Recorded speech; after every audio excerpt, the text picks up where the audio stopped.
your team, and they're just solid get in there as a 6th seed, and they beat a pretty good Pittsburgh team last week. So. I still remember way back when we made the picks and everything, I said Baltimore was going to be one of those dangerous teams in the playoff. I didn't have them meeting New England until the championship game, but now it's early. So now I got to kind of change up, but I got them meeting them a little earlier than I thought they were going to meet. All right, well, this game here, prediction, what you think? I still think New England. I think New England wins. If there was one game I'd pick for the upset, this probably would be it. Mm-hmm. But I can't do it right now, seeing the way New England's defense has been revamped up, especially with the addition of Revis and everything like that. So I'm just going to go with New England. I think they pull it off, and I think Gronk actually has a really good game. Yeah, this game, I got New England winning too, and this is going to be a nail biter. It's going to be a close physical game. This is what you want to watch. This is what you want in football. Oh yeah, on top of that, it will be very, very cold up there in Massachusetts. Which neither one of these teams care. No, they're used to it. Right, but this is going to be a smash mouth game. Cold. I don't think they got snow in the forecast, but. Still, probably. But it still will be pretty chilly up there. I know about 20 degrees is still nothing to play around with. But this matchup... Finger breaking cold. Yeah. So I can definitely... But I think it'll be a unexpected hero in this game here. It's probably someone on the defense side of the ball. So we'll see if Joe Flacco's... As far as him being dominant in the postseason, see if that continues. I mean, you can't really... see what happens, but if there's anything that you probably Flacco's been known to be Joe Wacko sometimes, so yeah, not during the playoffs. Yeah, not during the playoffs. So during the playoffs, he's pretty consistent. Right. During the regular season, you're like, what the hell is he doing? And then during the postseason, he's been pretty consistent. It's amazing. All right, exactly. So 12-3 at home during the postseason, though. Tom Brady, 2 of the losses to the Ravens, and I think the other one was the Manning and the Colts before, and that was it. Yeah. Wow.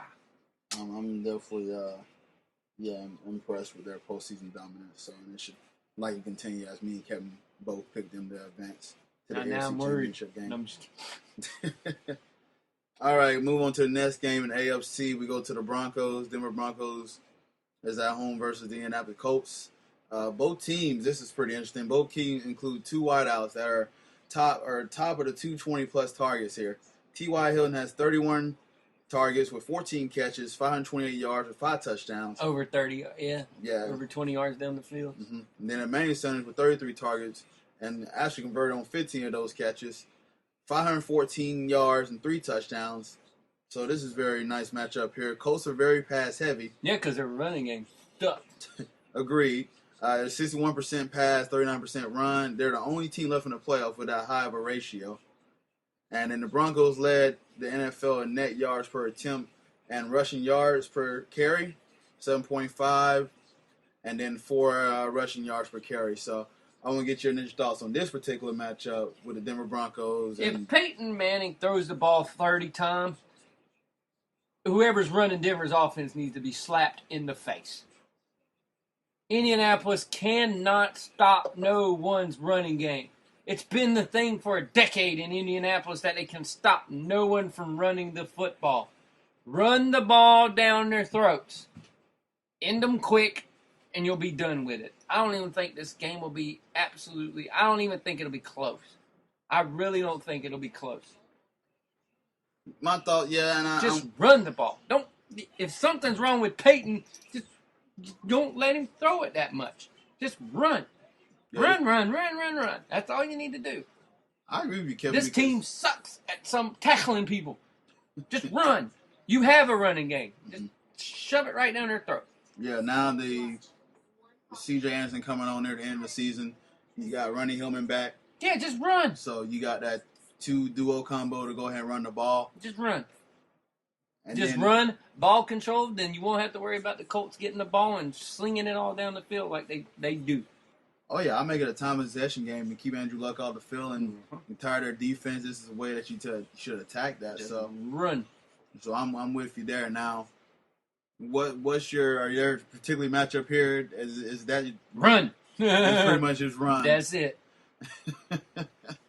That's it. It's their offensive line mauling their defensive line.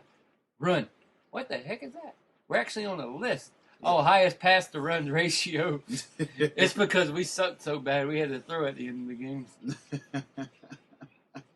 So, yeah, I'm with you, man. The matchups I'm intrigued to see here is you got two of the most underrated corners playing, and I want to see how they do against the receivers. Look at this, Vontae Davis.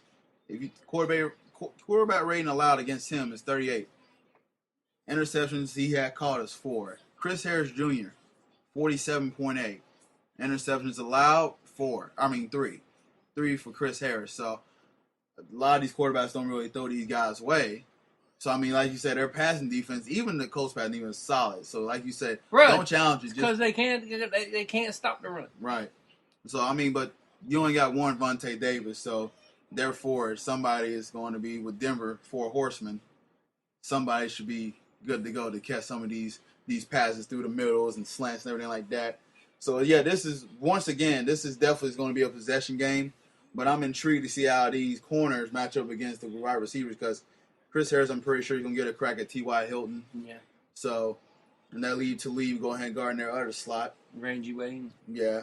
So it'd be either Wade or the other wideout Moncrief. Moncrief for the one that came from the Giants. I'm blanking on his name right now. Oh, Akeem Nicks. So. Yeah, I'd be more worried about Moncrief. So. A little younger, a little faster. Yeah.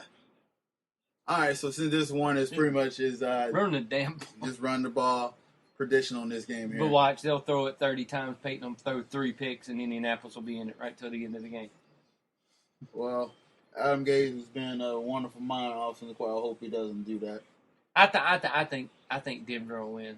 I think it'll be if they run the ball, it'll be close, but it won't seem close if they run the ball enough on them. But I still see them winning. Andrew Luck has been questionable. I mean, he had a strong game last week against the Bengals, but before the last few weeks, he was looking pretty rough, and they actually benched him. They didn't bench; they just set him down because the game was just so out of reach that he didn't really need him to play. So that's me crying because my fancy stats there, but I keep moving on. But yeah, so I mean, I don't know is how this would look as far as that if you want to go that route. But I'm gonna go ahead and say Denver is going to win, and I'm with Kevin. No. It's going to be a possession game. No, you're kidding. Kevin's like, oh, You're kidding. Kevin's like, I'm so surprised. You're kidding. So I got this being 27-17. Oh, you're kidding. I think I'd have never guessed you would have. Oh, it's a surprise to you, huh? Like the next game's going to be surprise who I'm picking. Oh yeah, surprise there. Like it's a surprise. So, but yeah, this. Oh, I don't think anybody's picking the other team in this next game. So the AFC, me and Kevin both in agreement that it'll be a rematch between the Broncos and the Patriots, but in Foxborough this time, so they switched locations. And I didn't even have this game. This game, not the game I had, because I had Baltimore knocking off Denver in the beginning of the season things, because I thought it was going to be Baltimore. They're just playing a week earlier than I thought. Hey, man, well, we'll see. Because I think if you flip-flop them, if you put Baltimore in Denver and the Colts in Indianapolis, I think Baltimore would have upended Denver. Think so? I think Baltimore would have upended Denver. Just the defensive-wise alone, with how physical and everything.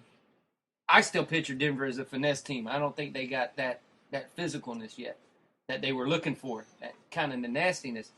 And I think Baltimore is still nasty as ever. So I think they would have been able to come in and kind of push them around. They wouldn't have been able to run the ball on Baltimore. They would have not been able to go nowhere on Baltimore during the running game. I'll tell you what, the offensive line is suspect, so I can see where you would get that from. You got a guy. Doomerville has 17 sacks, and he only started 2 games. He came off the bench and had 17 sacks. The bench and had 17 sacks. How's that guy working out that y'all paying all that money for? How many sacks? He's like 6. Hey man, He's got as much as our defensive tackle had in I Jackson. lose my sleep over losing Doomerville, man. Trust me. It's. And for us to say that they didn't have the contract in time, I don't know, but it hurts, man. It hurts. I'm happy for Doomerville, but at the same time, now he's coming off the bench and has that many sacks coming off the bench, but he also has another dude on the other side who gets a lot of attention in Suggs. So they I think it would have been, if you would have flip-flopped the two teams, it would have been funner games to watch. Mm-hmm. So, yeah, we're both in agreement here that this is going to be a rematch of the title game that was last year. So, but we'll keep that, and that's why we play the games and see what happens next week. So, let's move on over to the NFC. Yeah. Let's go to the first Pee Wee game, and what we're going to think is going to be. Well, the Panthers versus the Seahawks. Seahawks are the first team since 1969, between 1971, the Minnesota Vikings, that allowed the fewest points in NFL. Since 2011, only Brady and Wilson have more wins in December and January. I mean, this is some nice nuggets here for the Seahawks to tell you how dumb they've been on defense. Dude, their defense is retarded. Yeah. We were all worried, or y'all were worried. I'm not going to say I was. Y'all were all worried. How's your Super Bowl matchup looking now? It looks pretty good now. But once they got the goo back, once they got guy in the middle back, it was over. As soon as they got them back, they got Michael Bennett back, and then they got what's the middle linebacker's name? Wagner. Yeah. But as soon as they got those two guys back, the defense went right back to doing what they always doing, and they're just playing. They're at another level now defensively than everybody else in the league is, just above and beyond what everybody else is right now. All right, well, do you want to talk about the Panthers? Because as far as I know, I mean, they came on the last week of the season here. Well, their rushing game picked up because they were playing a bunch of teams that couldn't stop the run. So their rushing stats went up and they went away, and then they started scoring a little bit more points. But they were also playing below average opponents as well. Yeah, I think their last games were against who? Saints, Bucks, Falcons. It was one of those things to where they were playing those teams. They got hot because their running game picked up. But now's where your running game gets null and void. Well, hey, this team, like I said, here's what you have between the past 5 games between the Panthers and the Seahawks. They both were 5-0. Points per game allowed. Panthers were second with 11.8. The Seahawks, 6 points. Holy crap! It's the thing. Who were they playing in these 5 games? Like who were they playing?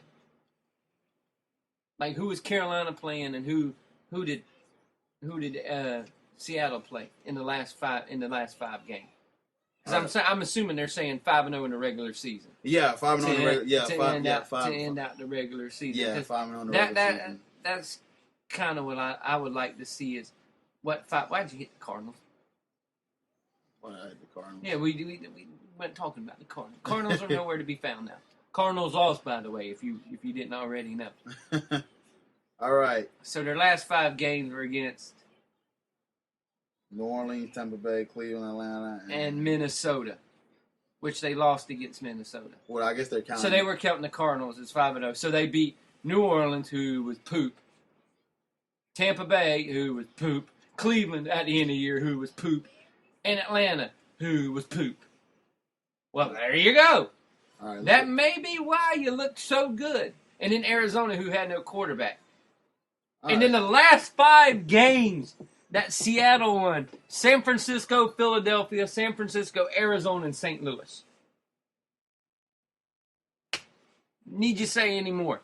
Arizona, maybe because they were going. St. Louis was having a pretty good run there. They got. Philadelphia was on a roll. Goes up against them. Portnoy. Philadelphia just got done beating Dallas on Thanksgiving by just cremated them. Seattle goes in, only lets them score 14 points. There's a difference in those last 5 games. There was a difference in the people they were playing, and you gotta look at it that way. Now I tell you this though, but You gotta give them credit because in that crappy division that they was in, they took advantage of it. Somebody had to.